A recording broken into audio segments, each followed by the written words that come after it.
안녕하세요. 오늘 저희가 함께 좀 깊이 들여다볼 글은 자기 굴욕에 대한 건데요. 네, 보내주신 글 잘 봤습니다. 흥미롭더라고요. 이게 우리가 일상에서 뭐랄까 자신을 좀 낮추게 되는 그런 순간들이 있잖아요. 그렇죠. 특히 뭐 인사라든지 아니면 집안일 분담 같은 구체적인 상황을 통해서 그걸 아주 날카롭게 포착하고 있어요. 맞아요.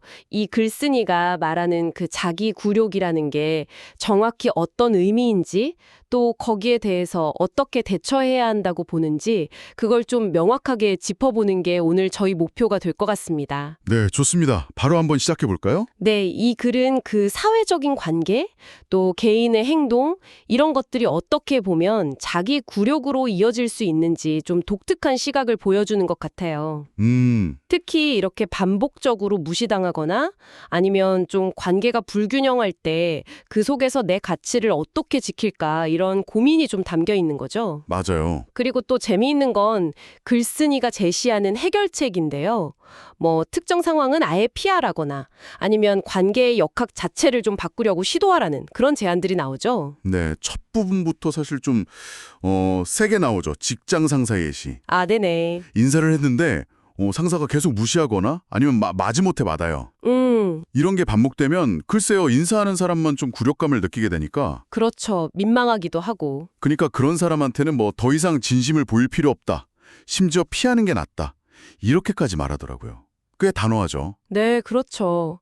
여기서 이제 핵심은 글쓴이가 이걸 의도적인 무시라고 해석한다는 점 같아요. 아, 의도적이다. 네. 이게 한두 번이 아니고 계속 반복되고 저 사람이 일부러 저러는 것 같다 싶을 때 그럴 때 계속 예의를 갖추는 건 미덕이 아니라 오히려 나를 깎아내리는 거다. 이렇게 보는 거죠. 그렇군요. 비슷한 맥락에서 또 다른 이야기도 하잖아요. 먼저 인사 안 하는 지인. 네네. 내가 계속 먼저 인사하면 그게 오히려 상대방의 좀 오만함 이런 걸 키워주고 결국 나를 낮추는 꼴이 될 수 있다. 아, 그것도 일리가 있네요. 그래서 여기서 묘묘하게 인사하지 않음으로써 약간 신호를 주라는 제안도 하죠. 그게 좀 눈에 띄더라고요. 네. 근데 또 재밌는 건 글쓴이 본인은 다른 사람한테 인사를 뭐 딱히 기대는 안 한다. 네. 그래서 인사를 못 받아도 뭐 기분 상하지 않는다. 이렇게 말해요. 그렇죠. 그러면서도 일단 모든 사람한테 인사는 한대요. 하되 상대 반응을 좀 이렇게 살피면서 굴욕적인 상황은 피한다 이렇게 얘기하는데 이거는 약간 앞뒤가 안 맞는 거 아닌가 싶기도 하고요. 어떻게 봐야 할까요? 이게 겉으로 보기에는 좀 모순처럼 들릴 수 있는데요. 제 생각에는 일종의 자기 방어 전략, 아니 자기 보호 전략이면서 동시에 좀 주체적인 태도를 설정하려는 걸로 읽을 수 있을 것 같아요. 자기 보호면서 주체적인 태도. 네. 그러니까 타인의 반응 하나하나에 내가 막 기분이 좋았다, 나빴다 하지 않겠다. 이런 선언 같은 거고요. 동시에 나를 존중하지 않는 사람한테는 내가 끌려다니지 않겠다. 이런 적극적인 자세인 거죠. 아하. 결국 관계라는 건 상호적이어야 한다. 이걸 중요하게 보는 것 같아요. 일방적으로 나만 에너지를 쏟거나 무시당하는 관계는 거부하겠다. 뭐 이런 의지로 보입니다. 그렇군요. 관계의 상호성. 이게 가정 내 문제로까지 또 확장이 되더라고요. 네, 맞아요. 아내가 할 법한 소위 여성의 일을 남편이 하는 것을 아내의 노예가 되는 자기 굴욕이다. 이렇게 표현을 했는데 이 부분은 사실 요즘 시각으로 보면 상당히 좀 논쟁적일 수 있겠어요? 맞습니다. 바로 그 지점에서 이 자기 굴욕이라는 개념 자체가 얼마나 주관적일 수 있는지가 딱 드러나는 것 같아요. 네. 이건 글쓴이의 어떤 특정한 가치관, 특히 성 역할에 대한 좀 고정된 생각이 반영된 부분이죠. 그렇죠. 그러니까 글쓴이의 논리 안에서는 본인이 생각하는 남편의 역할에서 벗어나서 아내에게 좀 종속되는 듯한 그런 모습, 그게 곧 자신의 지위를 떨어뜨리는 굴욕이다. 이렇게 해석이 되는 거예요. 물론 뭐 현대적인 관점에서 보면 동의하기 어려운 부분이 많지만 글쓴이가 왜 저렇게 생각했을까? 그 맥락을 이해하는 건 또 중요하겠죠. 네. 뭐 술 취해서 품위 잃는 행동 같은 개인적인 문제도 언급하죠. 그렇죠.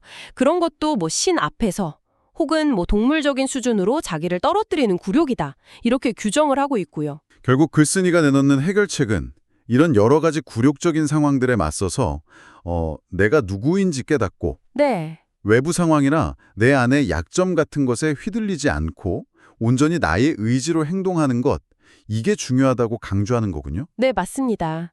핵심은 결국 자기 인식 그리고 주체성 회복인 거죠. 타인의 평가나 사회적인 통념 아니면 내 안에 어떤 약점 때문에 스스로를 낮추는 그런 상태에서 벗어나서 내 가치를 내가 알고 그에 따라서 행동하는 것. 그게 바로 굴욕을 극복하는 길이다. 이렇게 주장하는 겁니다.